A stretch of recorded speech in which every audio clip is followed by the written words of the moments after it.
my goal is to try to get people who can't understand where we're coming from, where you see what's going on in the world right now. I panicked a little bit.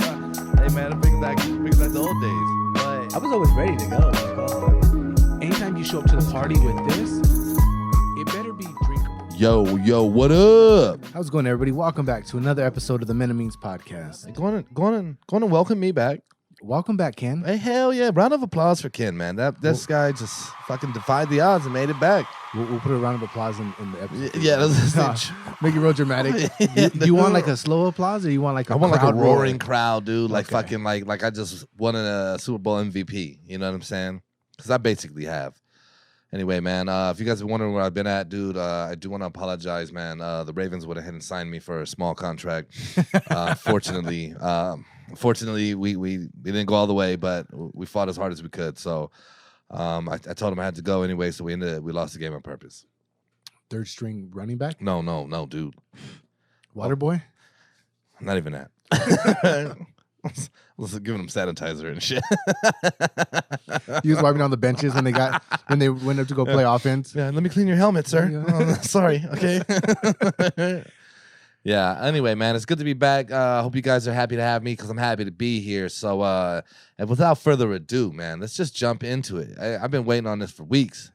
I've been waiting for this goddamn cigar. We got the cigars lit. I've been waiting for this goddamn whiskey. We got this whiskey poured.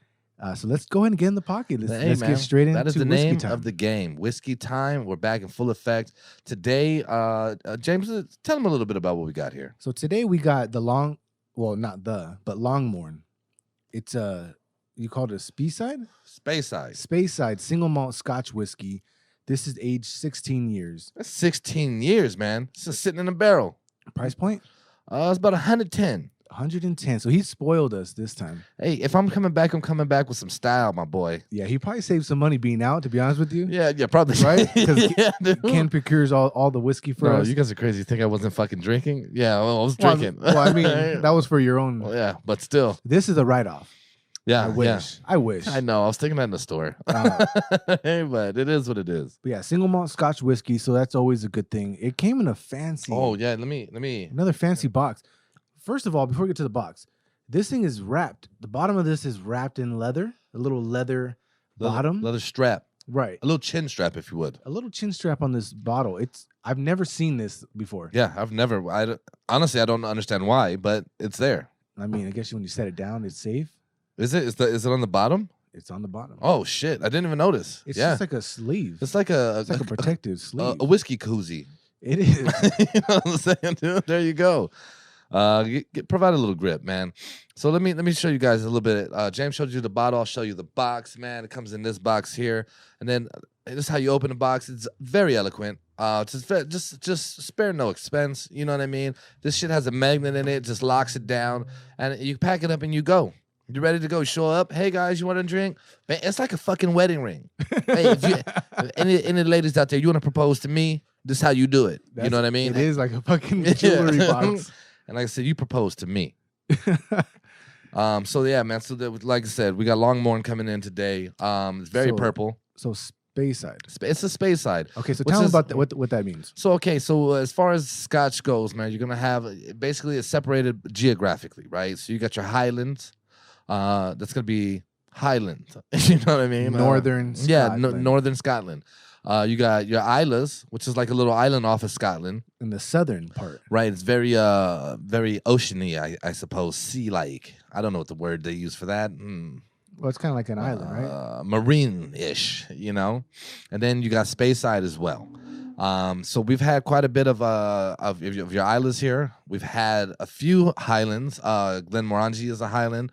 I'm trying to look and see what else. What we have up there is just probably Glenmorangie, and then we get into Islas, and we have just really fucking ran the table with the Islas. We ran wild. Yeah, I couldn't get away from them. So you know me, I'm in the store, I'm looking, I go to the Islas section immediately, and I'm like, fuck, I think we've had damn near every one of them. Yeah.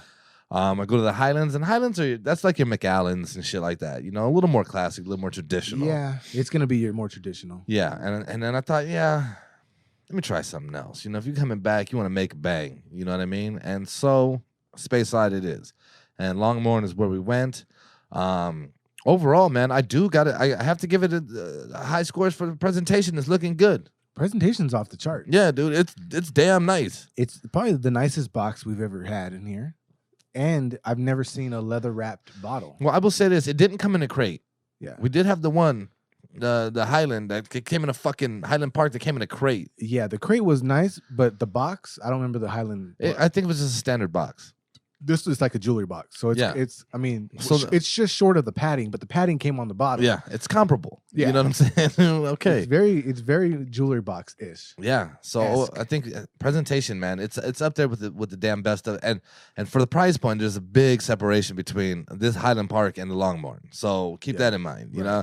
And quite frankly, keep your crate. Just give me a quality product. Yeah, 110 is pricey. Yeah, so it is. It ain't cheap. It looks like quality. It does. So it's actually something they brand themselves on, man. Being one of the exquisite products that you can actually get. I'm ready to just jump in here and give this a whiff. Okay. Hello. And how are you? ¿Cómo estás? It smells a little sweet. It's fairly sweet. Yeah. I'm getting like I said, apple juice, man. And I love apple juice, dude. I love me some apple juice. Yeah. So it's kind of like apple juice. I don't get a whole lot of notes, but I do get the apple juice. It just I don't smell the cask. Yeah. None of the char smell or any of that aspect to it.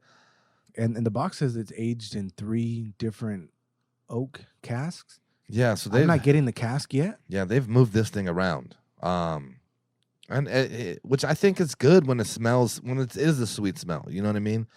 You see people plug their nose and shit a lot of times when they're drinking alcohol. You definitely don't need to here. Yeah, there's no need. And the good thing is this is aged 16 years. So I think that from what I learned this week, and I looked up barrel making for white oak like barrels. The shorter the duration of the actual char of the cask is going to give you those sweet notes.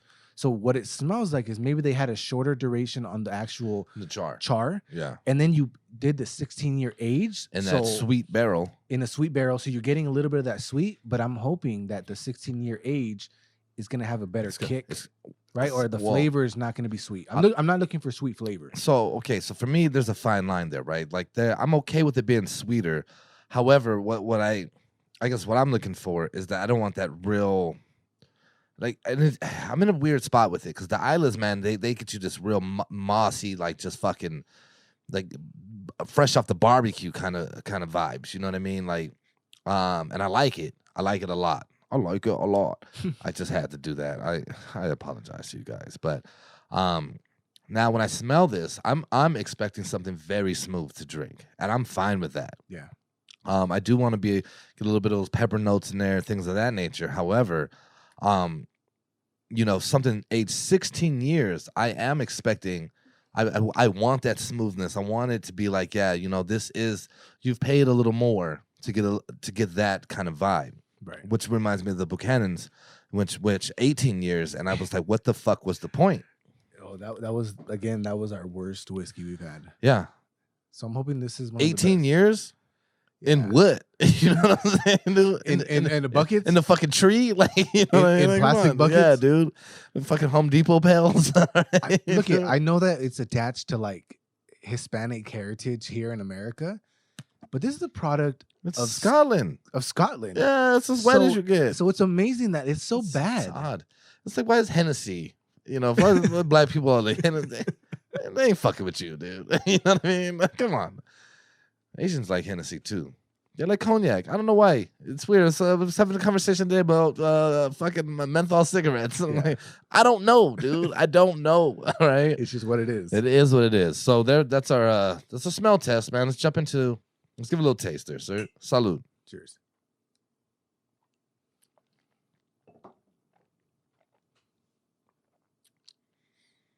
I think that's what I was looking for. That's good. It's very smooth, very easy to drink. You get that peppery vibe, though. You definitely know you've had some whiskey on the palate. It's not overbearing. Sweet notes, but not overly sweet. Yeah, and the funny thing about when we do this, we take our time with the whiskey, Right. So if you pour someone a glass of whiskey, they're just drinking it.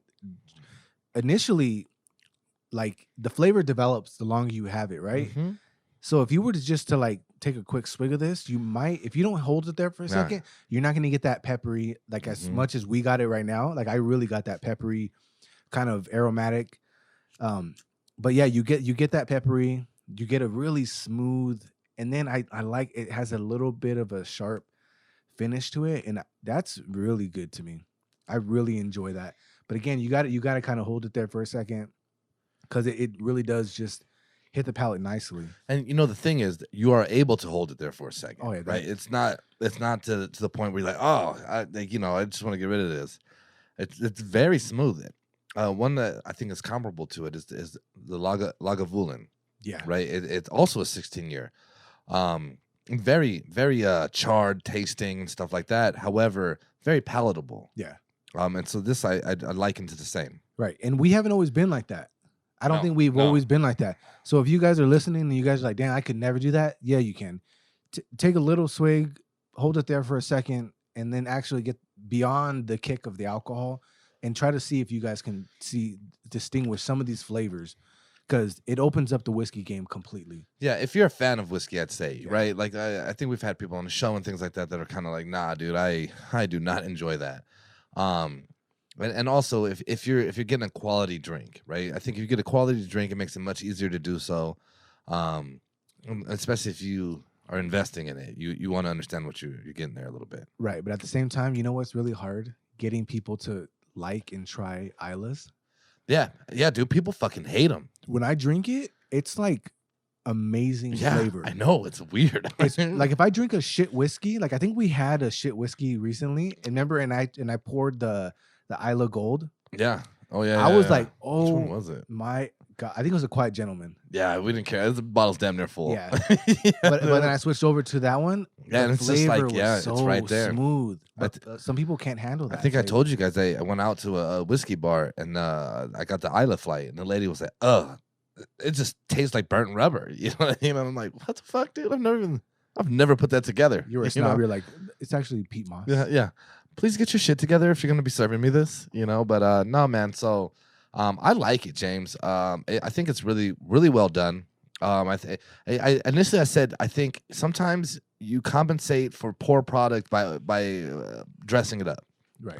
I don't think that's what they're doing here. No. I think they've understood they have a quality product and they wanted to invest in it a little bit, and I think that's the way you should do things. You got to have your product right first. Yeah, I'm impressed with the drink, the palate. I'm impressed with the presentation. I couldn't ask for more. I mean, they hit the mark on all of those things so far. I'd have to agree. Yeah, the nose on it's nice. The color of it is nice. Look at that. It's just nice, real light, like butterscotch. Mm-hmm. It's just a nice quality beverage there. Yeah, that's just something you could sit out on the porch, chill, have a little glass of that, watch the kids run around the swing set. You know what I mean, and just lose yourself in the day. Did you read out the box? I was trying to channel Theo Von right there. I thought that's some shit he would say. So I'm actually cutting my hair like his. This is what I'm growing it. Anyway, man. Awesome. So James, what do you want to rate that? I'm gonna rate this a 7.5. Well, everything you just said, wow. Okay, like, got nothing to complain about. It's great. Well, actually, slow down. Just above average. Slow down. No, a 7.5 is almost an 8. Almost an 8's not an 8. I'm a tough grader. An 8's a B. I'm a tough grader. Let me go back. Let me think back for a second. So again, I'm sorry, I didn't factor in everything. I just factored in that drink. Okay. Presentation, yes, is great. I'm not a fan of the purple. Yeah, I would have stayed away from that. That's the only thing I can say about it. The box is nice. The packaging is nice. The bottle's nice. The color is just short of maple syrup. So it's a little lighter. I like that. The palate was good. It smelled sweet, but when you tasted it, it wasn't sweet. It's not overly sweet. Right. I'm going to give this an 8. I'll bump it up to an 8. To me, that's a good rating for me. 8. See, so for me, man, so I believe I give the Lagavulin. It's a 10. Lagavulin. Lagavulin. Yeah, I don't know why I had the toughest time with that. I give it a 10. So now for me, everything is being compared against that. And simple presentation on that. However, I think it works well. This a little over, maybe even a little over the top, but I'm okay with that, right? The price point on that is about $35 less. So I could live with that. I think if there's something that's going to knock this down for me, for, you know, our average listeners, man, you know, especially like the guys I work with, we don't make much money. We're looking at it as, hey, you know, what's the best bang for my buck? All right. So with that said, I'm going to give this one an 8.5. 8.5. Yeah. 8 and 2 quotas. Okay. So that takes us to an average of 8.25. 8.25. 8 and a quarter. Sorry, I did take that from you? Take what? You usually average it out? You did? You know what? I've been gone for a little bit. I guess you've earned it. You know what I mean? And you know what? I want to give you a huge shout out. Before we leave the whiskey time, a huge shout out, man, for keeping everything going here. And shout out to Crystal as well. You guys really held it down, man. Much appreciated there, dude. Way to fucking be consistent. You know what I mean? Yeah, that was thank you for that. I appreciate that. And so does Crystal. I force her to help me out. But when you're in crunch time, you just gotta handle it. And you gotta Philip Rivers it. You gotta Philip Rivers it. Get the hell out there and go to work. You gotta Yeah. Philip Rivers' career is mediocre, but his numbers are there. No, right? Dude, he had huge numbers for years. That's what I'm saying. His numbers are there. That's another. That's a sports time topic, but yeah. we won't get into that too much. But anyway. Yeah, but I appreciate that. It's just all about being consistent, giving you guys material, and just staying relevant, you know? Yeah, I'd like to say, man, so for you guys out there who don't know me, I have a tough time listening to myself. I find myself hilarious, so that's one aspect of it. But on the other side, it's weird to hear me talking, you know what I mean? Like, outside of me just talking. I've been like that since a kid. So this was nice for me to get an opportunity to kind of sit back and listen to it, minus myself. And every time I did, I just was like, damn, I can't wait to get back. You know what I mean? Like I find myself in the car listening to it, like talking, like as if like, oh well, fuck, I would have had a different point there. You know what I mean? Like just missing the camaraderie, you know, the overall just the conversation, man. You know what I mean? Just kind of diving into things and getting the opportunity to kind of share your opinion, you know, and also be open to hearing what somebody else feels about something. So I missed that, and so it's really good to be back. I do apologize to you guys. Again, you know, the NFL calls, you got to go. You know what I mean? And I had to do it. So, and even though I held it together, I'm happy you're back. Just so you know, it's men of means, and I love when you're here. Like I said, I love when Anthony's here. I love when the whiskey's poured up and we can sit there and rate it. So there was a couple episodes there was no whiskey time. Sure. But it was just at that point it was just conversation piece. But it's great to have you back. And I know you would have been here, but the NFL called. Yeah. And what are you gonna do? I'm gonna hold you back from your dreams. What are you gonna do, dude? You know what I mean? You gotta take a shot. You get the call, you gotta go. You gotta fucking go, dude. And also I'd like you guys to know that I wrote this segment in welcome back Ken, because I'm fucking shallow and I wanted to fucking welcome me back. Make sure we covered it. Dude. Notice that I am back, and it was the elephant in the room. We had to address it. All right. All right. But now that I had some time off, James, you know, I had some time to chill a little bit, had some time do some of the shit that I like to do. One of those things, I like to call it a hobby, but I don't really know if it is anymore. I like to watch movies, and I like to say it's a hobby because I like to like criticize the fuck out of them. But really, I'm just like everybody else watching whatever they watch. You know what I mean? Like I don't have different views on it. This fucking director sucks. You know what I mean?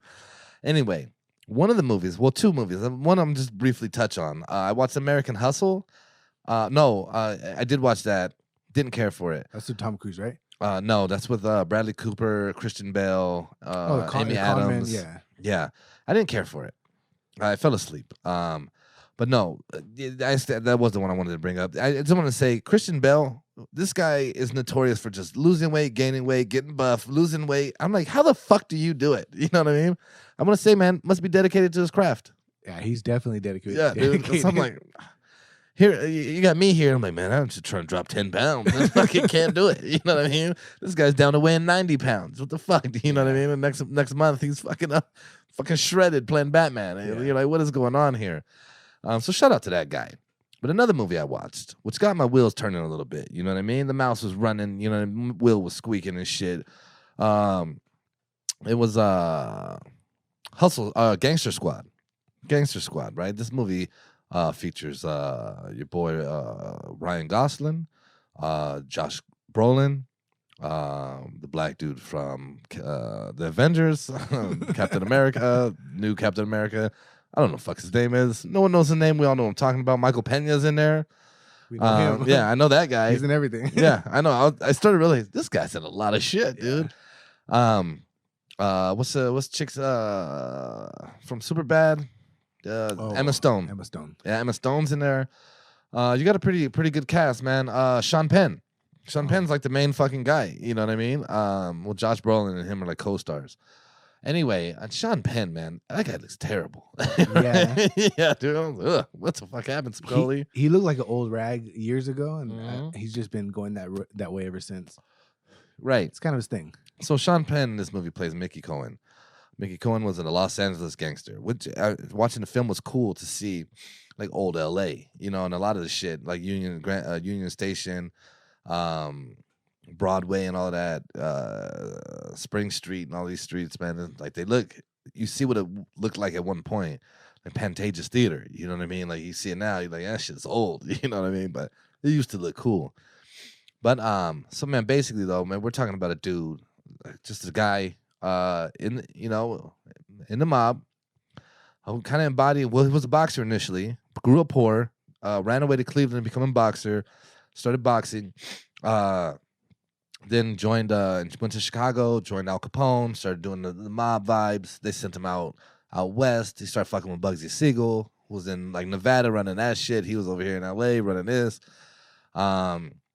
And it just kind of got me thinking, though, man. Like, here you had a guy that came from nothing, dude. And really, I mean, the guy couldn't fucking hardly read.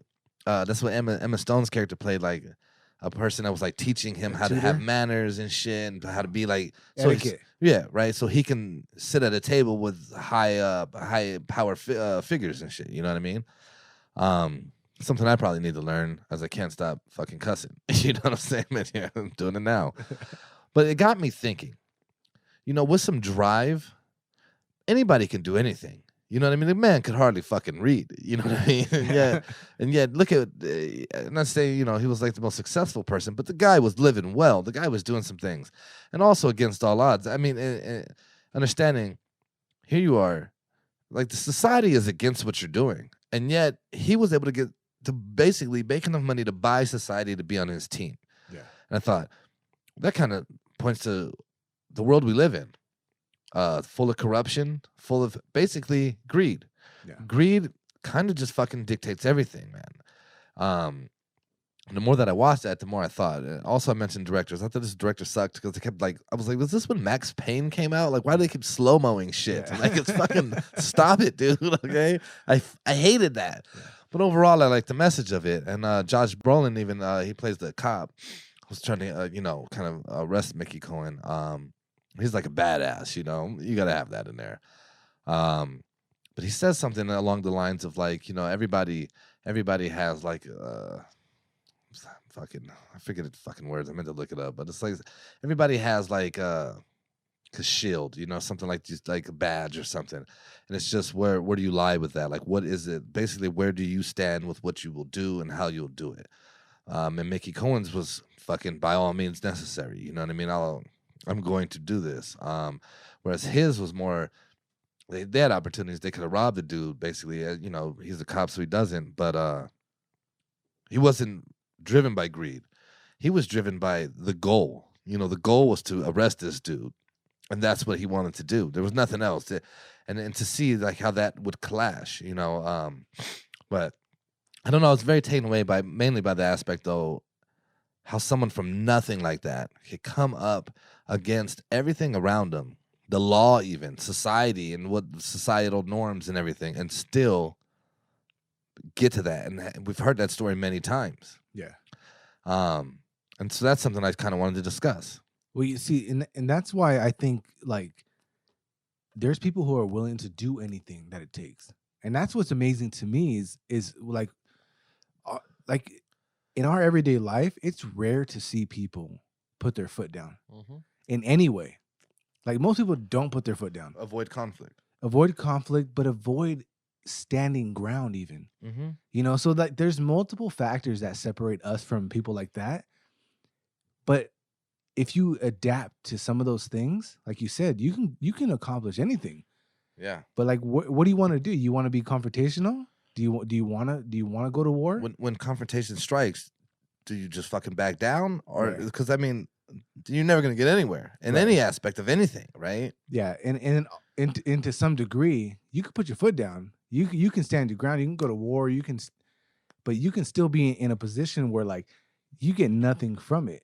You just committed suicide. Yeah, yeah. Like career wise or financial wise, you're not in the same position. So it's like obviously there's lines that are blurred there, but like to your point, you can build anything if you have that drive and that dedication, that whatever it is that motivates you, and you rely on those things, right? So like if you're by any means necessary, if that's your mantra, if that's your theme, there's no stopping someone like that. Well, and you know, and especially in light that we just had Martin Luther King Day, kind of reminds me of even that aspect, right? Like again, somebody who doesn't come from a whole lot, all odds against you, and was able to become a real figure for the movement that he believed in, right? So it was really able to gain a lot of ground and do a lot of things as far as accomplishing equal rights and those kind of things.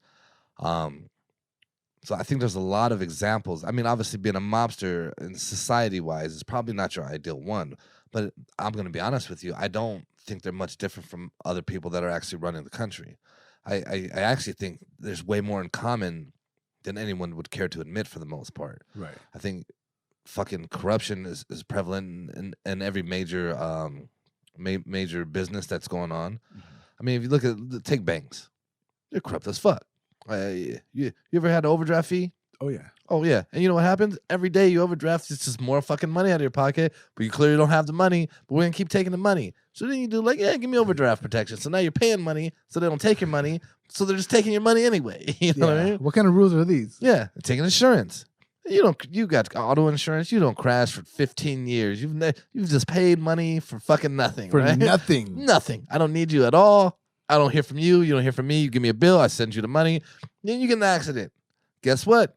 Here's your deductible. You got to pay more money for me to give a shit. That's fucked up. And then once I do give a shit, I'm going to raise your rates now. Yeah. Now you got to pay me more. I can't trust you. Because the thing that you were paying me to help you with happened. And you're risky now. But fuck you, right? And it's in our face. And it's like we've been conditioned to accept those as social norms. And strong-armed. Because in the last 10 years, I don't know the date, but mandatory insurance. Yeah. No, you're right. Shouldn't I be able to drive, right, not insured, and take that risk? I mean, yeah, I'm the one that has to deal with it. Yeah. Right? But, and I mean, fucking the same as life insurance. But I mean, it falls into line with your Social Security and all this. Right. Everything you also pay into that you may never see. Right. Like, and I have no say so in what happens with it. So you take like taxes you pay every day. I'm giving all this money away, federal taxes, state taxes, fucking just when I go to the store, taxes. Sales tax. Yeah, there you go. That's what I'm looking for. Sales tax. Right? And then we don't get to vote. Yeah, let's do this. I guess technically we get to kind of vote, but then it's so convoluted in the way that those fucking the shit's written. Most of the time people don't even know what the fuck they're saying. You know what I mean? It's like, I don't know, just check a box, which is risky as fuck. Or they fucking market it to you. Oh, you need to do this. Say menthol cigarettes. There's one right there. It's something that people are like, oh man, yeah, we need to get rid of that. Get rid of that. You don't understand. I was in a store today and I'm like, oh, there's Newport's right there, dude. That's a menthol cigarette. Yeah. Why is it here? I thought this was banned. You know what I mean? And there they are. It's because it got inventory. But you should be illegal to sell them. It shouldn't even matter if you have inventory. You should be shut the fuck down. If I was a drug dealer and I was like, yeah, I'm selling coke, but you know what? I'll stop as soon as I run out of the supply. You know what I'm saying? What is that? Well, let's. If I'm not mistaken, Crystal goes to Starbucks. She's like, Starbucks stop using Equal, and she's like, but I ordered Equal, so they've been lying to me. I'm like, do you really think they're gonna stop giving you the equal they had on hand before they move on What's to the problem with equal? I don't know. All I'm saying is that they discontinued equal Oh, at Starbucks, from what she Okay. told me. But I was like, do you really think that all that on hand inventory of equal, they're not going to give it to you? yeah. What else are they gonna do? Why are they going to spend their money to stop selling, So stop to- giving you equal, To to trade it out for something else? to throw it all away Yeah, to now buy more same of something thing. else. Same thing with the cigarettes. Yeah. There's no cutoff point because they're gonna still what they've already paid. They're gonna get use out of. Which is only lending back to my original point is the world we live in is corrupt as fuck anyway, right? It's so to see what I got from this is like, on some hand I'm kind of like, no, and you got like rape and murder and shit like that. I'm like, yeah, that's fucked up. Also though, look at the U.S. government. Look at other governments. Look at worldwide. Let's not just take U.S. Let's just take all around. We go steal people's resources. We do all these things. And on one hand, I'm like, yeah, okay. If I'm reaping the benefit of it, it's hard to really be mad at you for it. It's fucked. But the reality, morally, it's fucked up.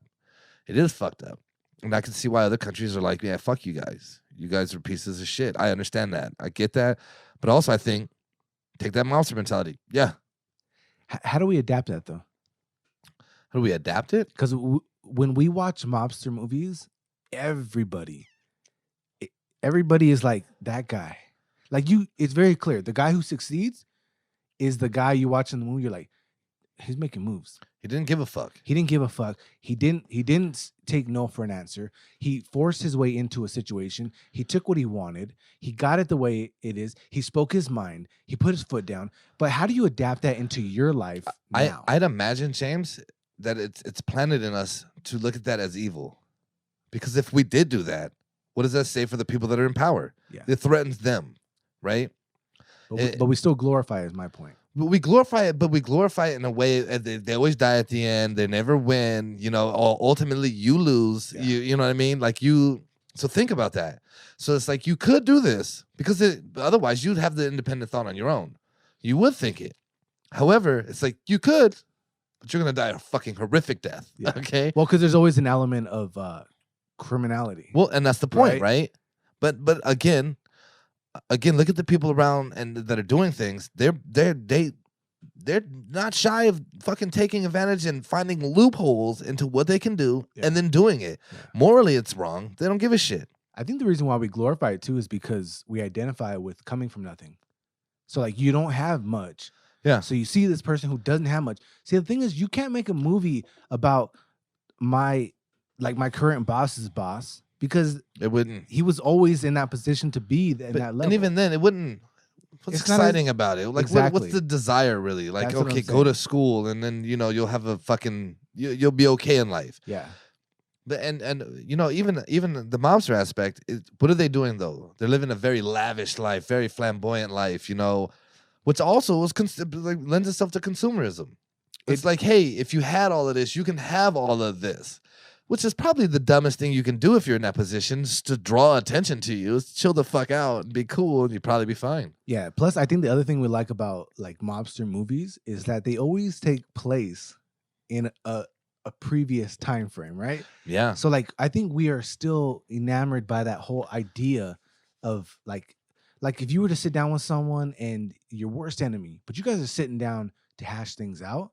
You see two mob families doing that. Mm-hmm. You're like, okay, they got respect for one another on that level. Maybe not in the streets, but while they're sitting right here. Yeah. We appreciate that because it's how things used to be in a great, in at least a more consistent fashion. Now, the world is different, right? The world moves different. It's not the same thing. So it's kind of like we're taking a glimpse at some of those things we appreciated in human interaction that we were like, you know what? I understand that he knew the consequence, or they talked about this, or it was set up, or you don't break those rules. Because the mob, yeah, you could talk about the mob, but like other gangs don't have all the same rules as the mob. Well, and that, so I agree with you. And I think too, even hearing that, like, even I thought, like, right, the mob, for an example, had a set of rules that they lived by. Like, they had rules, and there was things there. And I think even if you took like LA street gangs currently, they're not learning etiquette. Well, yeah, no, you know what I mean? Fair, but I do think that they do live by a different set of rules than what society would tell them is the normal rules to live by, right? And now I imagine they have issues between each other. I think there's much less respect going back and forth about it. But now I have a movie idea. I'm gonna write this shit down. This is for me and you, though. Yeah, do it. Yeah, write it down. Fuck everybody else. No, don't share it. They'll fucking steal it. It's a ruthless world we're living in. That's all we're talking about, right? But I mean, I think like I think it lends itself to not having to have respect for somebody else because I don't have to see you. So James, I got a gang, you got a gang. I don't have to see you, right? Like I'm up fucking way away from whatever. If I'm the guy that's driving the drugs in and doing all of that, I'm not there. I don't care. You die, okay. My guy here dies. Fuck it, replace him. I don't have to deal with you. You don't have to deal with me. Now, if we're in prison, though. See, now prison, I think, from my understanding, I've never been, but my understanding has a different level of fucking rules. And you do have to, you step on the wrong toes, there's consequences to it. Directly me. You know what I'm saying? Like, I will have to deal with some things, whether it's attacks on my peoples, but those are my peoples that the more that I lose, the less ground I can make up here. You can't just recruit somebody in every fucking day. You know what I mean? There's a limit to it. Right. So I think a lot of that probably will play a role into it. Very interesting. The takeaway that I'm trying to get to here, though, is simply, and it's a very, very roundabout way to get to it, is fucking do something for yourself, man. And don't let anybody stop you. You know what I mean? Like, look what people have been able to do throughout history. And even to a point, like, we know their names. We're talking criminals, but we know who they were because of how successful they were. And usually they get them on fucking tax evasion. It's bullshit, if you get it, pay your fucking taxes, dude. That's it. You know what I mean? Just make sure you're handling that. Every movie I've seen as a kid has always been, we got to get to the accountant. Yeah. It's always been that way. Because, I mean, that's where you see what's coming in and what's going out, right? So lesson for people in today's time. You better take care of your goddamn accountant. You better or either intimidate them or set them up good. That's take care of that. Yeah, dude. Otherwise you're fucked, and that's it. All right, man. So so that kind of leads me into another train of thought, though. Here we are currently, man. We live in 2021. Basically, somebody was asking me the other day, and they were like, "Yo, man, you ever think it's weird? Like, you start out, you're like 5 years old, you start going to school." Right. From there, you go to school till you're about 18. There, either you get a bit of a decision for most people. Either you're going to college, continue going to school, or you're going to go get a job. Or some people are going to do both. The majority of people are going to have to do both.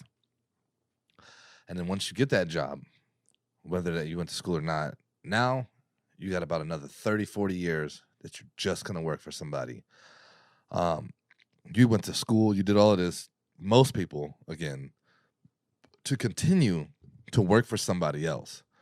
And if you didn't go to college, the odds of you just working for somebody else are even greater.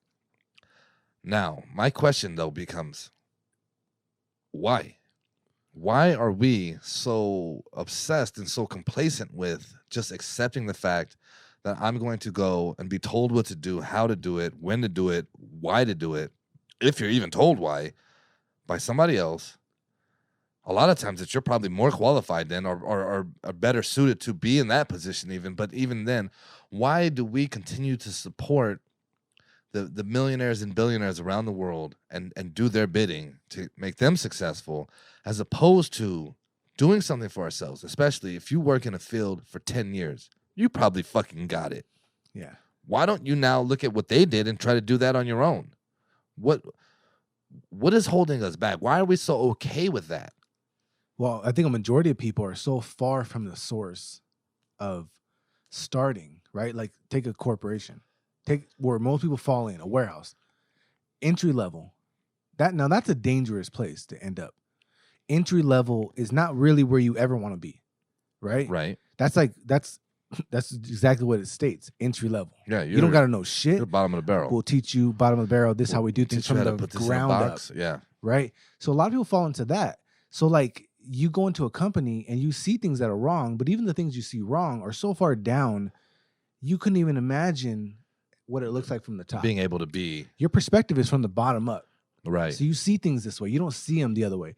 And partly of that, part of the reason why I think we're so like that is because what you said to start us off, conditioned, generationally conditioned. Right. Your parents, whether they deliberately did it or not, also taught you how to fall in line Which, even in the household, right? And not just that, but just to understand when you hit the workplace, these are some of the qualities you got to have. Now you get into leadership and all those things, and that's where usually your leadership falls short, is on the actual characteristics of the person that are leading. sure. Yes, they got objectives and all those initiatives and all that, but what they do lack most of the time, it may be some of those characteristics of the actual being that can maximize. So like you see a lot of issues there, but I think it's because we're just generationally taught to be a part of something as opposed to being the leader of something or the top or the starter of something. I want to ask you, how do you think that came about? I just think capitalism, corporations that started that. Corporations are not age-old thing. Those are new. Those are relatively new industrial age corporations. I hear you, right? But I see that, but I want to raise you on that. I think, I mean, we could go back to ancient times like Rome and Greece and all of that, and you had like a monarchy, right? So you had, maybe it wasn't a corporation, but basically you had like a Caesar or whatever the fuck you want to call him, a king who, whatever it may be, who was driving people, hey, for the greater good, you need to contribute this. And I'm going to tell you here's your options, right? I imagine they had some sort of outside of slavery where you had no fucking options, which is also, so America, I would say a lot of that is driven on pulling people here, making them do a job. Then they learn the trade. And now it's like, okay, you won't own it.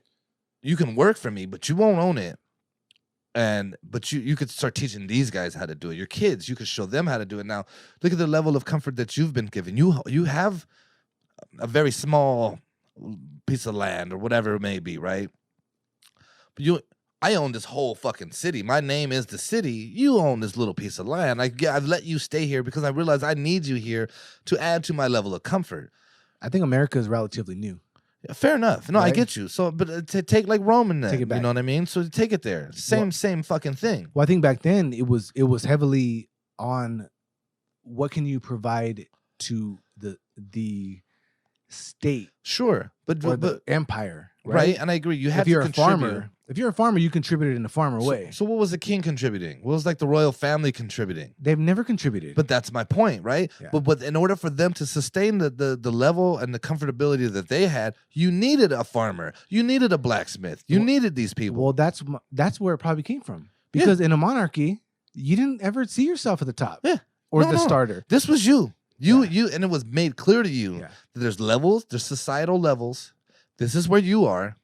This is where you're always going to be. This is where we are. Yeah. You need to do this because without us, you can't succeed. Bro, take it back to India.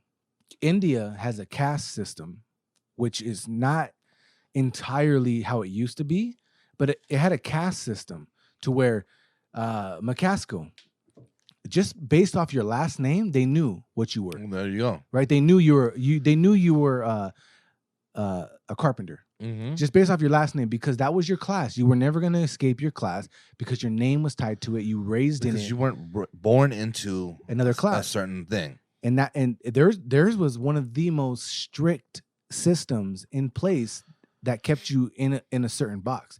Now, but I think what you said, a monarchy was what we all came from, right? Yeah. That's what everything stemmed from that. That's what it used to be.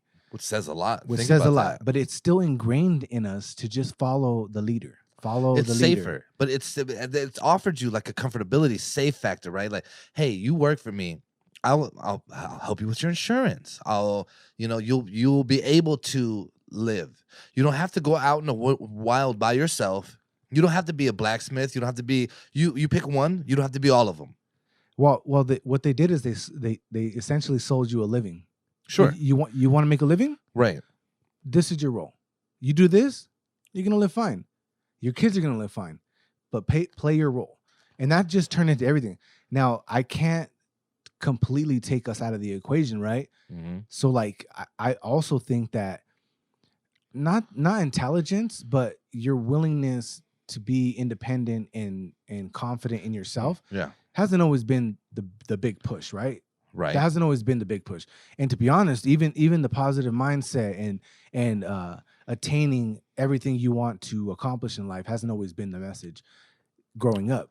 That wasn't always the thing pushed.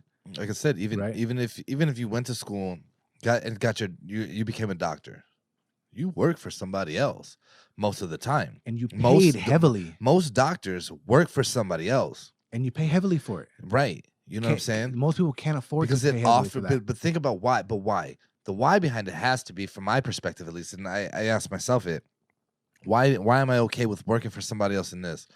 Because for me to have to go out and then start my own and do all of this, it's scary. It's huge risk, right? I'd have to take loans out. I'd have to do all of these things.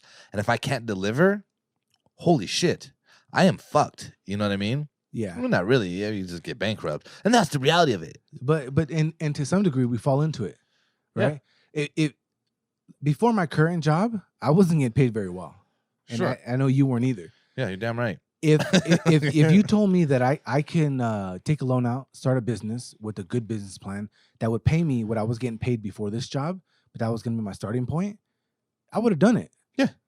But, why not? But the more you fall into the system, the more unsafe it feels out there. It feels to do so. Right. Because now you're so used to being coddled into this, and so to get away from it, it's like, holy shit. But you mentioned earlier, like, your parents kind of condition you even because you see them do it. But I remember thinking to myself as a kid, like, I'll just go work where my dad does. You know, my dad was a correction officer. I just thought, yeah, I'll just do that. And look at I'm comfortable with this lifestyle. It's afforded him this lifestyle. I can do that and then still live the same lifestyle.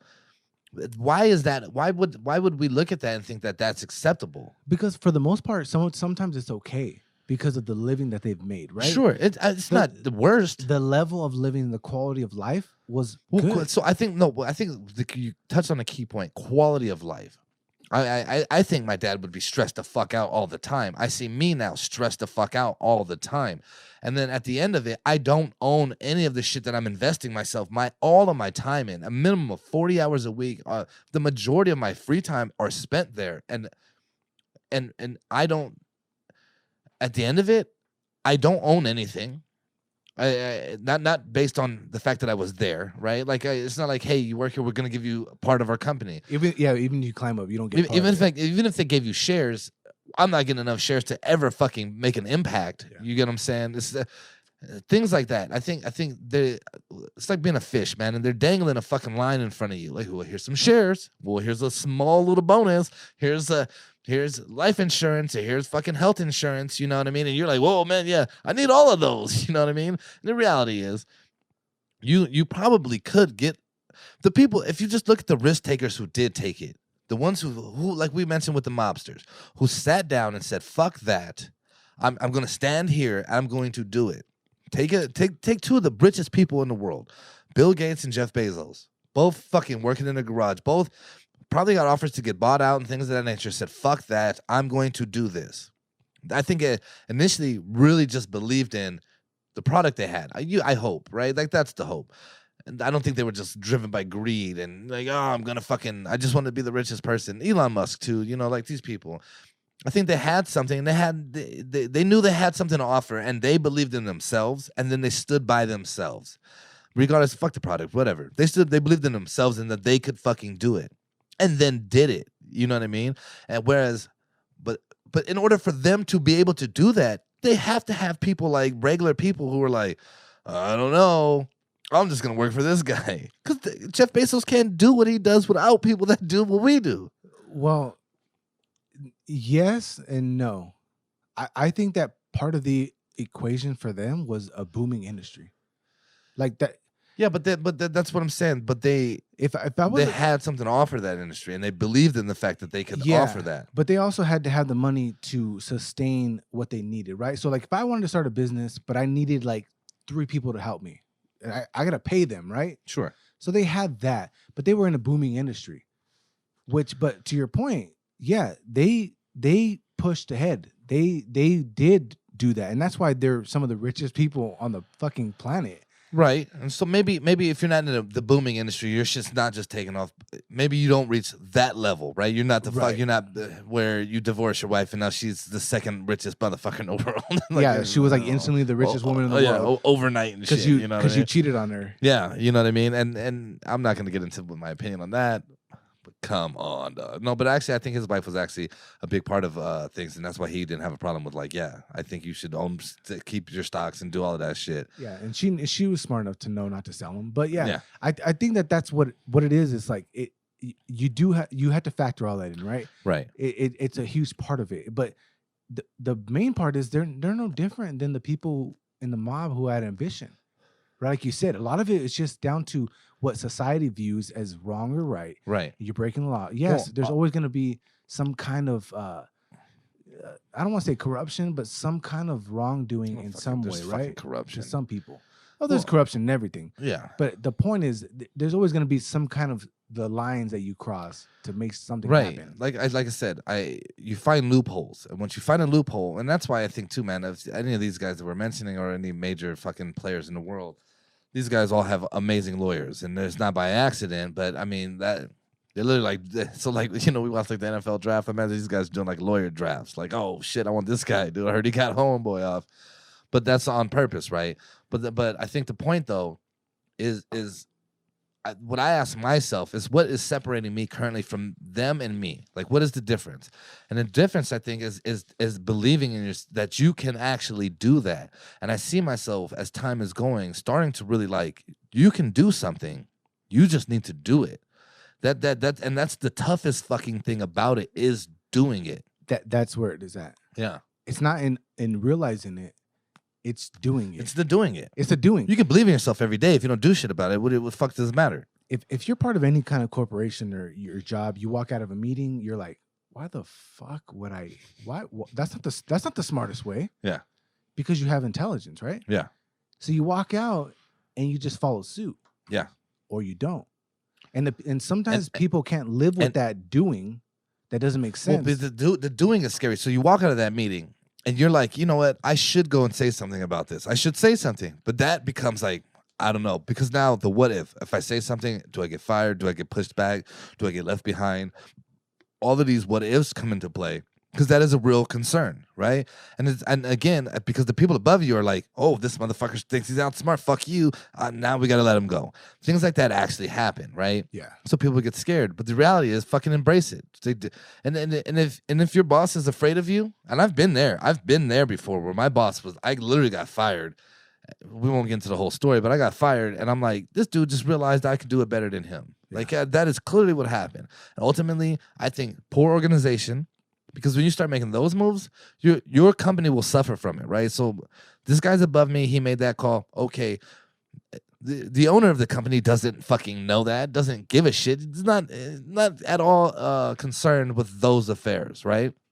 Ultimately, though, they should be. And I think that's why when companies are smaller and your owners are a little more involved in things, I think that's why you'd get you get a little better perspective on shit, right? But right. The larger you get, the bigger and bigger and the more removed from your actual employees and the actual the morals, I want to say like company based morals, you know what I mean, or however, I don't know what you want to look at them as, but the further you get away from it, the harder then it is to maintain that kind of environment that initially got you going. See, but this isn't very different than the Roman Empire. The Roman Empire expanded. It was one of the largest empires in the world. Right. Right. At one point, it was the center of everything in the world. Now, when you expand and you get further away from the edge, people like, let's just say they used to conquer this land, right? Yep. At the very edge, they used to say, "Okay, I'm going to." You're part of the Roman Empire, so your job is to hold your part, hold it down. Now, I think what a lot of corporations do, and we talked about this, in corporations, there's a slow decay, whether or not they believe in it, or I'm talking about the higher ups, whether or not they believe it happens, there's a slow decay that happens. You may not see it financially, but as far as the integrity of the network, it's decaying, and they don't see it. You don't see it until it's right. And to your point, when you walk out of a meeting and you get the laziest way to fix a problem, that's a slow decay. And you walk out, and even you got 3 smart people in the room, they don't say anything. That that's attributes a problem. To the slow decay. But it's a Band-Aid. Once you create that kind of environment, now you're in trouble. Oh, you're in trouble. You have your best people there, and they're already like, "Man, this is fucking stupid," and it's expected. Plus, you pair that intelligence, right? So you got 3 smart people in the room. They walk out like, "Damn, this isn't the smartest way." They walk out, but you're forgetting the fact that they were also conditioned to follow suit. Right. No, so let me ask you to this, feel though. Safe. So you have those 3 smart people sitting there and all that. Why do they continue to do it? That's the question. That's where we're at, right? Why do we continue then to invest our time and not maybe those 3 band together and say, you know what, dude, clearly we have a better understanding. So now you're in our So realm. you have those 3 people. Right? So now you're dialing into our world. Yes. So what do those 3 people do? What do you sit there and keep like, okay, well, I'll play by your rules, or do you wake the fuck up and say, you know what, I can do this better. I want to do it better. You have to. You should. You have to. No, not that you should. But we say you have to, but 99% of our country here does not. Like that is literally, we have the 1% and you have 99% else. Well, the thing is, you can't be enamored by the bone. They can't throw you a bone. They can't be like, oh, okay, here, take this project. Yeah. Because you take one project, but there's 10 other leakages. Sure. Right? Everything's hemorrhaging. You got one project, it's going to be done right. But I think as Americans especially, we are huge on instant gratification. We want it and we want it now. We're more so today than ever before. We have been conditioned to, I want it now. That is a sign of low emotional IQ. You know what, man? I used to date a chick, man, and she would always be like, oh, like she'd save money, whatever, she's going to school and everything, and then she'd be like, I deserve to be able to get myself this. I deserve this. And her brother once told her, he goes, no, you know what you deserve?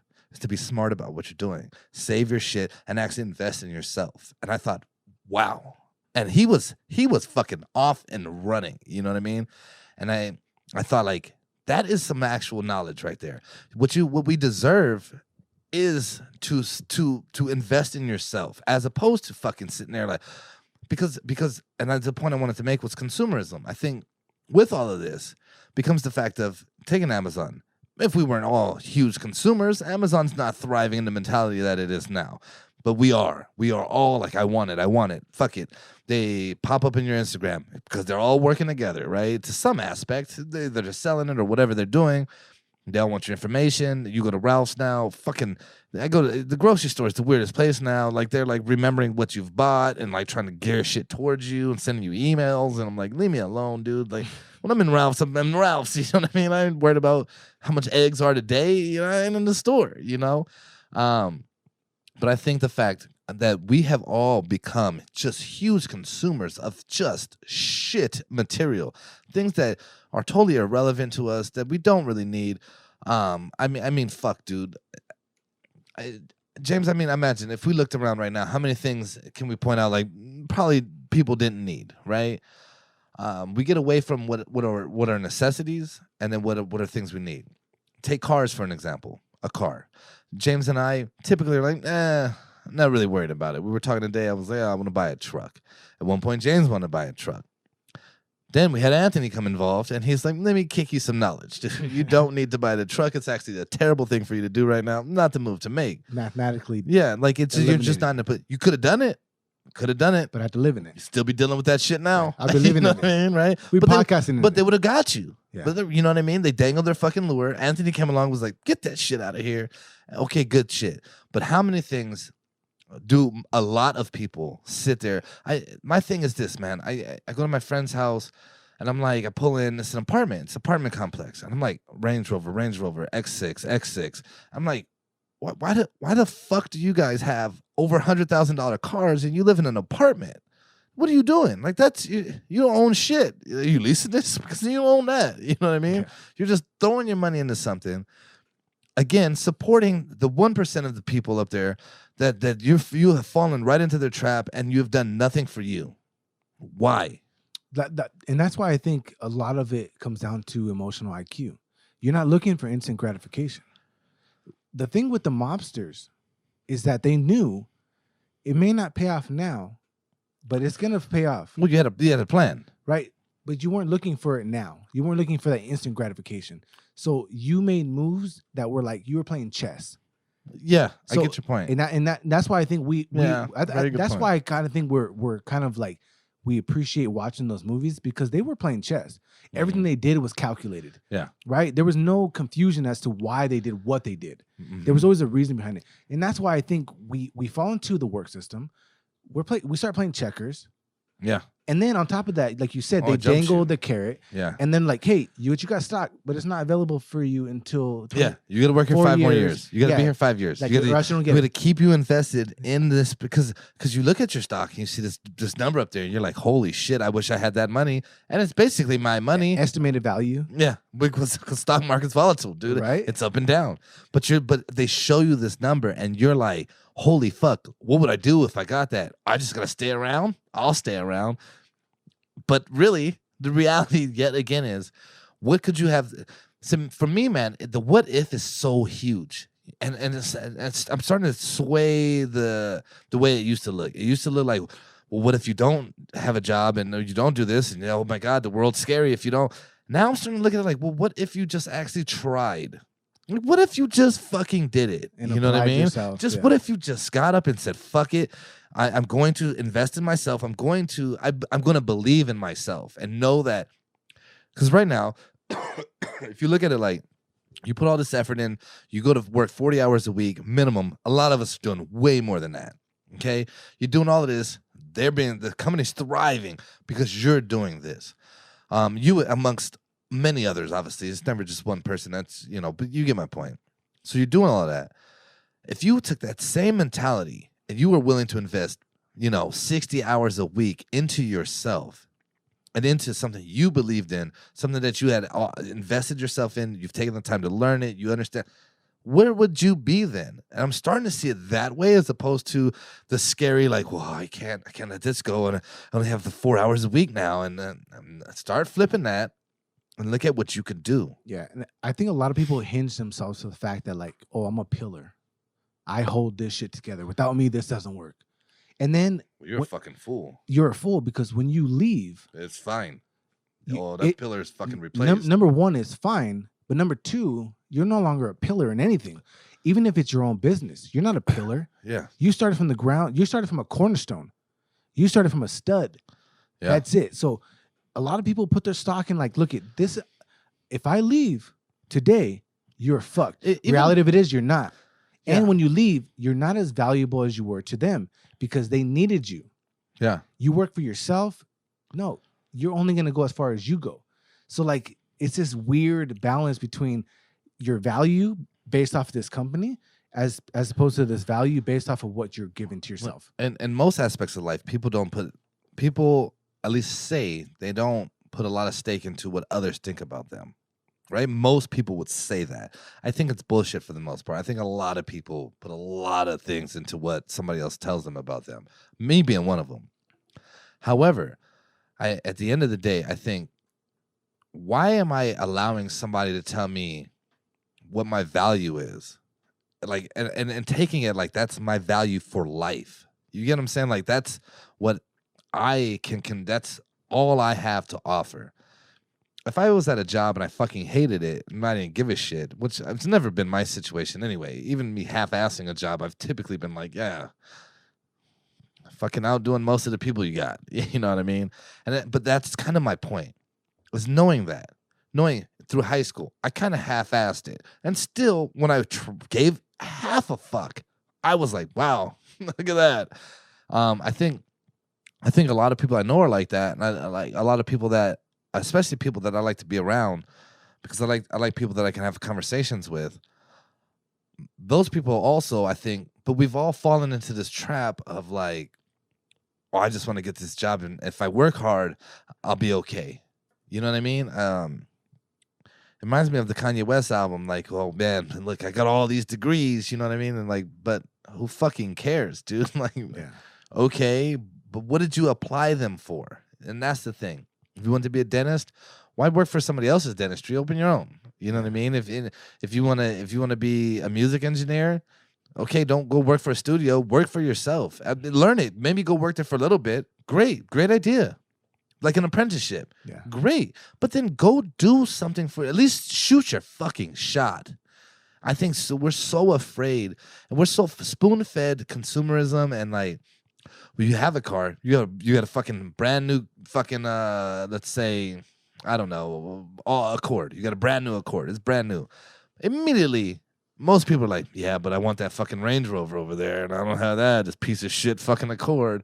No, dude. Okay, like, your car's fine. Stop focusing on that. Stop focusing on what you don't have. Start looking at the skills you have and how you can apply those skills, and then do it. Yeah. And I think I'm even going on a limb and say, man, I think that's a part of what I think we're trying to do here. I don't think necessarily we're some fucking great at anything. I think we just realize, hey, man, I think we have something to say, and I'd like to say it. Yeah. This is one small step for podcasting. I'm fucking around, but it's just, I think it's one small step for us in the direction of, like, if you apply yourself, you pair yourself with people like-minded, you can actually get it going at least. Yeah. You know what I mean? And okay. Yeah, and that's the biggest part is, like, you have to. So many people are so focused on, like you said, what am I getting back? And it's none of that matters.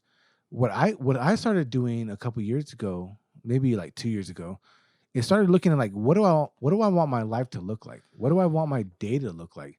And what I realized is that my employer governed everything. So when you start a job, they go, first of all, one of the huge criteria is, like, what are you looking for? And it's like, most people are like, oh, I'm looking for Saturday, Sunday off. That's like their base level freedom zones, right? Saturday, Sunday off. Yeah. Like that's it. You give me Saturday, Sunday off, I'll be fine. But that's looking at your life. It's like 84% of your week. Yeah. That you're working. And that's looking at it like it matters, right? It's like, if you're not someone who, like, if you can do anything you want, most people can do anything you want any day of the week. They don't got to be Saturday, Sunday. Most people don't have that kind of lifestyle. Yeah. If you do, then yeah, Saturday, Sundays are great for you. But if a Monday, Tuesday will be fine, it doesn't matter. But most people want 1 or 2 days off a week. They don't want no one pressing them. Fine. But that's where I think we set the bar really low as employees. Well, I mean, and it's a point to your point. The reason why clubs are the biggest on the weekends and anything is because most people are, and so now you get the FOMO. Mm-hmm. Because I'm like, oh, well, fuck. If I'm off Wednesday, Thursday, I can't go out fucking Friday, Saturday. You know what I mean? Everyone's going out Friday, Saturday. Isn't that some sad shit where, like, my accomplishment is I'm off on the fucking weekend and I can go spend money for somebody else to make money because they went out and did some shit. And they make a ton of fucking money. Make a shit ton of money off of the fucking idiots that are just flocking there to be... I want to hang out. And I have been one of them for fucking years. Okay? Like, I can't... Fuck that. I'm going out. I prided myself on, I could go out fucking Wednesday. I don't care. I'll be at work still.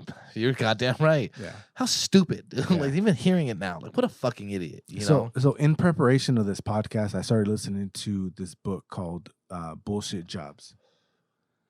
It was a podcast. It's an audiobook called Bullshit Jobs. I didn't listen to the whole thing because it's 12 hours long. But I started listening to it because I've been wanting to listen to it for a few years, and it talked about bullshit jobs. It identified what bullshit jobs are, what the definition of bullshit jobs are, and it's mind-blowing because I think in the 1950s, they maybe the 1930s or 1950s, they estimated that we would be working our way towards a 15-hour work week because of efficiency and automation. Right? Yeah. And we have gone that way. But they said that when we started looking at efficiency measures and everything like that, there was this huge boom in blue-collar jobs. White-collar jobs. White-collar. Okay. White-collar jobs. And that it ran rampant with white-collar jobs that they're not doing shit. Yeah. There's so much bullshit jobs out there that we never really got there. But most people, they were saying that, and they did surveys all over the world, not just America, but like almost half the population believed that their job was irrelevant, that they didn't mean anything. And what this pandemic showed us is that most people don't need to be at work for 40 hours. Most people, in some cases, most people don't even, their job's not relevant to the business. But they created so many jobs, and they compared it to when Soviet Russia used to create jobs, because obviously they were communists, right? Mm-hmm. So everybody got paid, everybody got money. So they would have 3 people at the deli selling you fucking meat that didn't need to be there, but they gave them jobs. But we all fell into this thing of like, okay, we spend so much time working, and consumerism obviously played a part in all of it, right? Right. But there's no way you can tell me that most of the people that work at my company have bullshit jobs. Like, it's what it is. Most of it doesn't matter. We create problems to solve problems, and that's a huge factor too. How many people go into work causing problems or identifying problems just to fix them? Or creating a problem. I'm sorry, creating a problem just to fix it. Or highlighting things that aren't really problems. Yeah, starting fires to put them out. Because you get a little award at the end of it, and then run around saying like, "Oh, I'm the fucking MVP of getting these awards." Exactly. Yeah. Yeah, waste of time. Yeah, so it's amazing to me that we do fall into that. And like, again, I only point back to the fact that I think it's instilled in us. But the biggest part is like when you flip that switch and you realize that you can do more, the biggest part is just doing it. It's not identifying it. You can be woke, you can be whatever you want to be, but unless you do something about it, you're not going anywhere. And I also think, man, like the Gary V mentality, right? Like if you hate Mondays, then then your job fucking sucks, right? You don't like what you're doing. That's your problem. You shouldn't hate Mondays. You shouldn't sit there and be like, fuck, I don't want to go do this. You hate doing it because you don't want to do it. You don't see the value added. You don't see it. Somebody else does. I'd assume for a lot of them, and I'm sure, like I said anyway, initially I said, I think to your point, there's a lot of shit that shouldn't be in an organization that is, but because people are so far removed, and now you have this fucking 18 people down the line that's running this particular branch that he doesn't see the fucking value. So there's a lot of shit that's going on that probably shouldn't be going on, and you get to that point, right? I think that's the downside of having gigantic mega corporations, right? Yeah, and the thing I like most about this book so far is that it identified shit jobs as being paid hourly and doing things that people don't necessarily want to do, and bullshit jobs as salary. That, and there was a line that was drawn there, and I'm like, yeah, that's very interesting. Yeah, you get paid salary, and you get paid substantially more, and it's a lot of it's useless shit. And you get paid once you go to, if your salary, you're not paid for your time anymore, right? Like, it's not you shouldn't be. If your salary and you're working more than ever, you're getting fucked. You really fucking did it backwards, right? That should be the mentality of it. At least what I'm sitting, right? So if you are, ideally, if your salary, that should equal like, hey, I have this job. This is the time it takes me to, which I think is to me, it seems like a more fair way of doing it. I have this job. It takes me this time to do it. I do it. It's done. There's no, it's done. You don't need me to sit here and look at something else for the rest of the time. If this is what you want me to do, I've done it. Okay, I'm fucking leaving now. If something else comes up, you need it, I'll come do it, and I'll get the fuck out of here again. Yep. To me, that's what work should be, right? Now, there's other jobs, I think, like, so if I work at fucking, this is everyone's example, if I work at McDonald's, obviously, time-wise, time is important. You need someone that's going to cook the fucking burgers, and they need to be there for an extended period, for this period of time, a designated period of time, and then someone else needs to come and do it. You can't come in. I mean, I guess fucking McDonald's gonna do is come in and make fucking 10,000 burgers and get the fuck out of there. You know what I mean? But maybe you could, right? I think throughout this pandemic, though, what it's done is highlighted the fact that a lot of jobs that were requiring people to be physically there didn't really need people to be physically there. For the major things that function in our world, in our society as Americans, nothing's really stopped. You get what I'm saying? Even in its worst phases, nothing of that was an essential thing stopped. We designated essential workers. I would say this. I'd say if you work for a company that supplies another company materials, but you guys had a stock already built up, They probably could have said, hey, you know what? We got to shut down for 2 weeks. That's it. Everything's shut down for 2 weeks. Everybody stay the fuck home.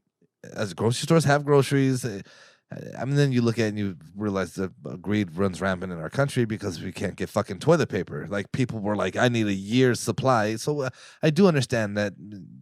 But then the stores start rationing it. The point I'm trying to make, though, is you have enough supply because we always have enough fucking supply. Like, we're not fucking desperate for shit here, okay, at all. We have an excess. Yeah, usually. there's the surplus of fucking materials. You probably could have done that and said, all right, if you look at China, that's basically what they did. Fuck you. We're locking you in your goddamn house. I don't give a shit. Stay there. You ain't coming out. And it should start phasing out. Here, though, we are so like, nope. Yeah, and I think, so now you take it this way.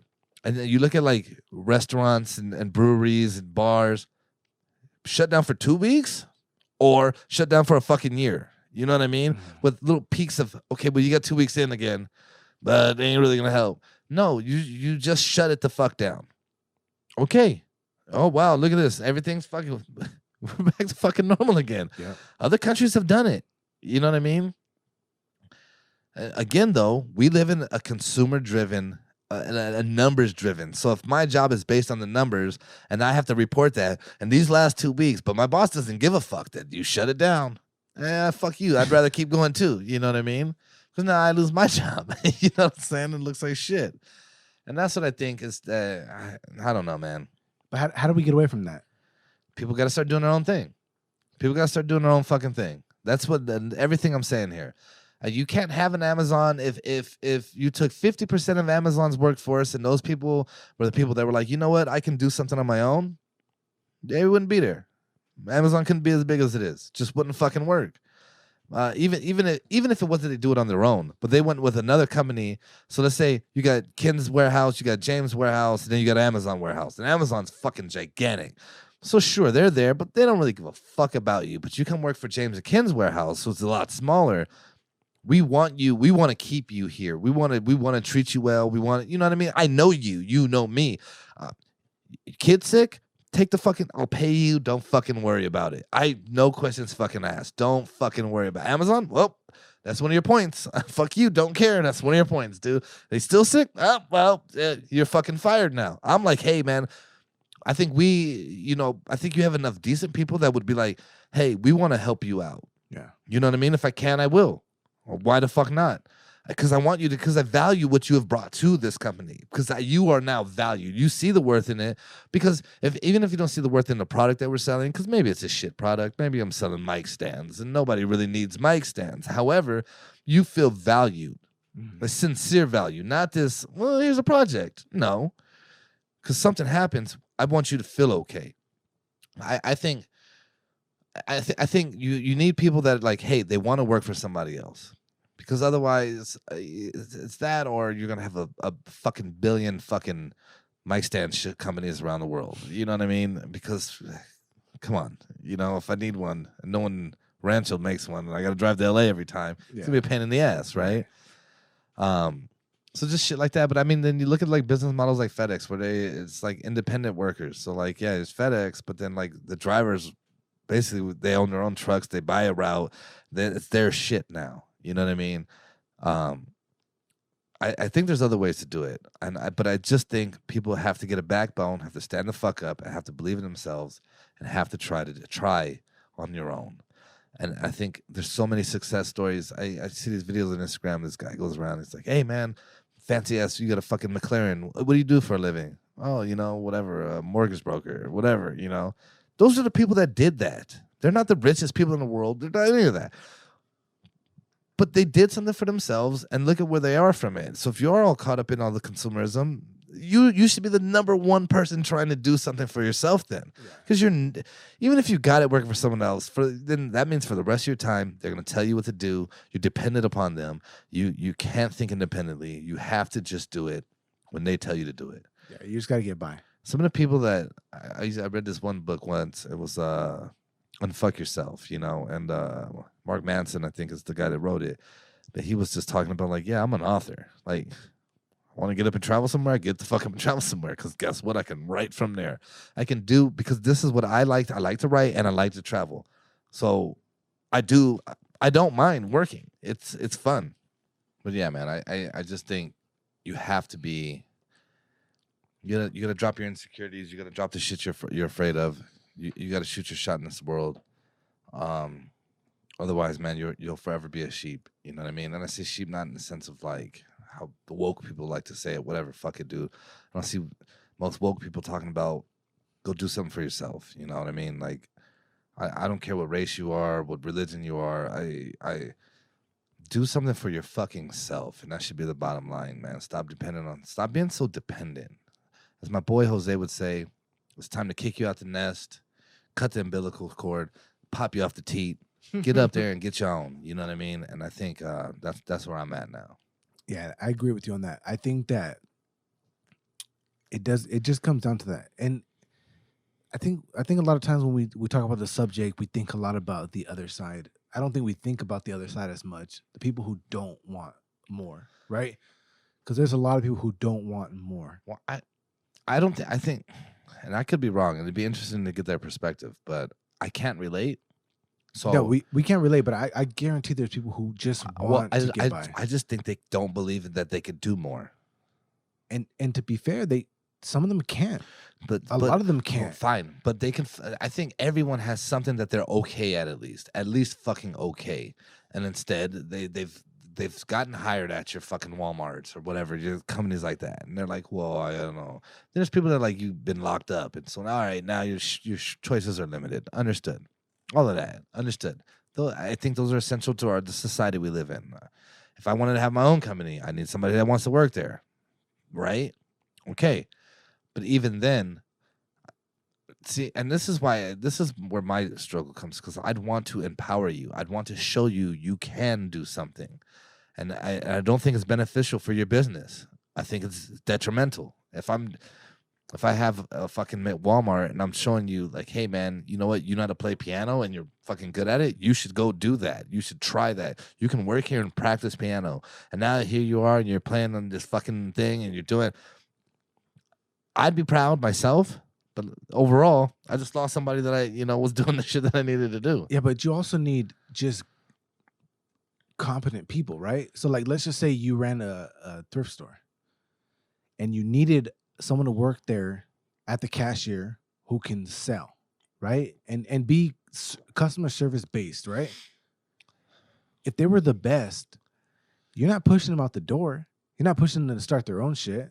I don't know, man. I would want to. If I knew them, I would want to. You might, but based off of what you paid them, they might not want to leave because they'd like, this is easy for me. I can come in here, I can game people, I can have great customer service.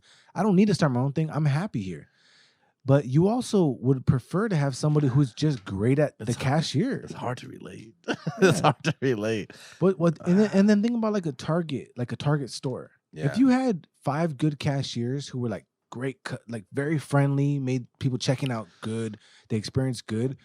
I'm not saying you wouldn't push, like Target's obviously not going to push you out the door, but you would still want the best cashiers at your facility if you had that type of business. A lot of times I look at that as like, those are your kids going to school, kids that are, you know what I mean, like things like that. They could be, and I know not always. Not always. It's and rarely that. And I'm by no means. It's rarely that. I'm not putting anybody down who does that. I'm simply saying, I couldn't be happy with that. No, exactly. So everything happens at a certain age too, probably, right? So like, when you go to the grocery store, most likely, you're gonna get a young kid bagging your shit. Yeah. Most likely, not always. Sometimes you get an older person, maybe some disability. Hey, don't you feel kind of bad, like with somebody like I'll bag my own shit. No one's there. I bag. I go to Rouse the other. Let me bring this up because fuck that. Okay, I go to the grocery store the other day, and just we're talking about age. It's a fairly older cashier, not old, but older than me. And fucking, you have ID? I was like, yeah, lady, fuck you, man. Of course I do. What do you need it for? Okay, bring it up. All right. Anyway. So I had several items. So there's no bagger there. It comes down to now, like I'm just standing there because like she's ringing it up, and now she has to stop and then start bagging it, and so I'm just standing there like, should I help you? You know what I mean? Like, what do you do? So I just got on my phone, you know what I mean, and I ignored the whole situation because I thought, What the fuck? I used to bag groceries, so I always jump in. Do you? Yeah. I didn't know if it was okay to jump in. Oh, it's always okay. I just felt like, and then I thought like, what do you just push the basket out of the way and just fucking, and then you're charging me for bags, and maybe I bag it different. You're like, this guy really took liberties with the bags. I don't know. See me, I'm like 10 cents a bag. I'm gonna get the extra bag. I'm tired of you putting everything in one bag. I'm like, so like I'll jump in and do. Hey, this lady did shoot me a free. I had a box of cereal, and it was like, I think she forgot it. She looked back like, fuck. She just threw it in a bag by itself, and I was like, yeah, you goddamn. There's a lot of money left on the table with those free bags because it happens frequently. Yeah, dude. I think, and what was the purpose? Like, honestly, what are we charging for the bags for? Like, it was like, oh, it's so bad for the environment. Just pay for the damage to the environment. 10 cents a pop. So now we're paying for it. And they're thicker bags. You know what I mean? I'm like, oh, you guys played yourselves. But again, corruption, dude. Okay, somebody benefited off of that. Bro. Somebody somewhere. Right? Now you don't got to question a double bag. Nothing is double bag. No, yeah, hell no. The fuck you doing with that? Back then you had a double bag. And what happened with paper bags? What happened to paper bags? Don't they still have them? I haven't seen paper bags in years. I'm starting getting them. I'm like, you using a paper is free. They replaced them with those reusable ones. Yeah, fucking reusable because I don't use them. I don't take them back to the grocery store. The only place I could think of that might have them still is Stater Brothers. Stater Brothers, just like the staple of fucking Stater Brothers. Yes. It's like, they had like paper bags forever. I think they want them. Yeah, that's like their thing. Yeah, man, that's weird. Yeah, let's get into our truth. Yeah, I'll jump into mine real quick, man. So speaking on this subject and everything here, my truth, man, is I just kind of want to hope that people can kind of start to know their worth, man.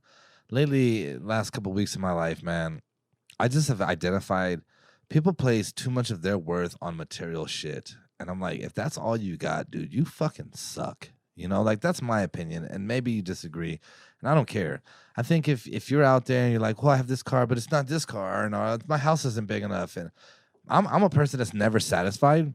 So if I got a promotion, I'm like, well, how do I get the next one? Like I'm always, but mainly because like the intangible shit I want to learn. But if everything about you, you know, if you place your worth on materialistic things, or if you also place your worth on what everyone else that you don't even know thinks about you, like, you know, you just want to be hot shit on Instagram, hold higher standards for yourself. You know what I mean? Like a lot of times I think these are people that are probably, at least the ones that I know, and this isn't for everyone, this is just the people that I know. I think these are probably some of the most troubled people that just don't have high standards necessarily for their day-to-day. So they hold high standards for the long run and think, oh, I have to do that because I'm measuring myself against this, but they don't take the shit that it takes to do that on a daily basis. And if you're not doing that, then the only way I think you get to those goals is by doing some real shady shit anyway, and then you'll feel like shit. You already felt like shit. I was listening to Logic on the way here, and he was saying, man, I guarantee you money doesn't buy happiness. I've had all the fame and all the success, and there's many times I'm just disappointed and just depressed. And I think people that don't have that are so concerned with trying to get that, and ultimately you end up in the same boat, probably worse. So that's my truth. Know your worth, man. Believe in yourself a little bit. Yeah. So, and mine's going to be kind of along the same lines, but mine's take hold of your life. So you may fall into what we're talking about, and we're no strangers to that world. We highlight it, we talk about it, and that's why I think it's a great thing for us to have this podcast, is because we identify that we can do more. Like we said, it's not just understanding what you can do, it's doing it. So take hold of your life. If you're in a position where you need to still climb the ladder to get to a certain level, to learn more of your business that you're in, learn it. And every day is a learning experience. So yeah. You're gonna hit a wall. You need to understand how to figure out certain things, because it's not just with this company. It's how you're gonna do it in your own thing, how you're gonna do it somewhere else. How are you gonna provide yourself valuable, right? You're gonna give value to another company. You gotta learn, you gotta adapt, you gotta adjust and apply those things that you've learned. And the other thing is finesse. You have to learn finesse. Like we talked about loopholes early in this episode. The reason why I think me and Ken and Anthony are valuable to our company is not because we're the smartest people there. It's we know finesse. We know the loopholes. We know the guidelines. We know the right way to do it. We know everything. It allows us to choose multiple options. So you finesse a situation. You go into a meeting. Be the guy or be the girl who goes into a meeting and says, "No, you guys, there's this route. Give me this route." You don't know how many times I go into a meeting. I'm like, "Give me 3 options." And if you can't give me 3 options, you give me the lazy option. You are useless to me. So learn that finesse. Learn how to navigate life, because it's not it like.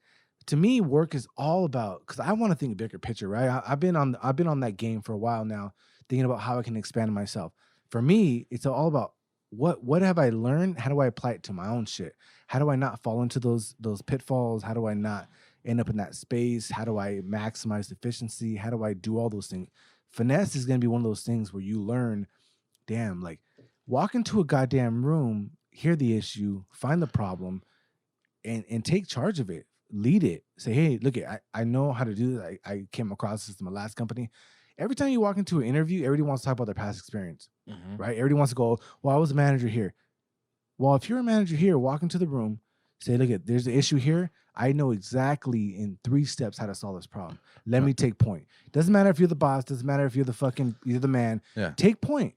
And that'll set you apart, not just for you, but it'll give you more practice. Everything's about practice and learning and opportunity, and that's the biggest part. It's not opportunity for the business, it's opportunity for yourself, and you need to see it that way. You have to see business opportunities as opportunities for yourself. Yeah, exactly. So it's just it looks that way, but it's really for you. It's not for anybody else. If you make it that, it's a practice. It's like an athlete it's like a basketball player taking a shot in practice. Yeah. Your job is to walk in and practice. I like the analogy because I think it is like sports. It's like basketball. Let's use basketball. You come in and you work for that team, but you make these shots. You come practice. You come do all that. Now you've built yourself up as an asset to that team, and where I can now say, no, this is what I want. No, you're not going to do it. I won't practice. You know what I mean? little shit like that can happen. But you don't get kicked out. You don't get let go. You actually get what you were looking for because you have worked on your craft, and you have to seek to gain knowledge first. Yeah.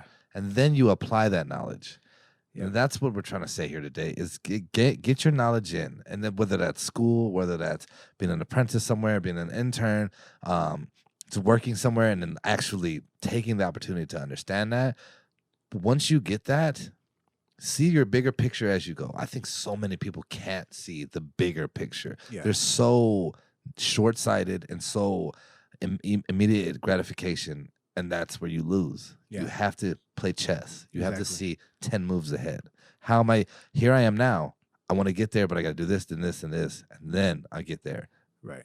And to everybody, because we got supporters at work, right? Yeah. To everybody who's listening, maybe at work, I told Anthony today, or maybe yesterday, you may not know what I do on a day-to-day basis, right? I do, but yeah. But I'm a hard man to kill. Yeah. I'm a hard man to kill. I like that. So, but because you know the value you hold, you hold yourself in a high standard, and that's exactly what you just talked about. You make yourself that guy, or that girl. You make yourself hard to kill, because I guarantee you, I can stand toe to toe with anybody in the business. Yeah.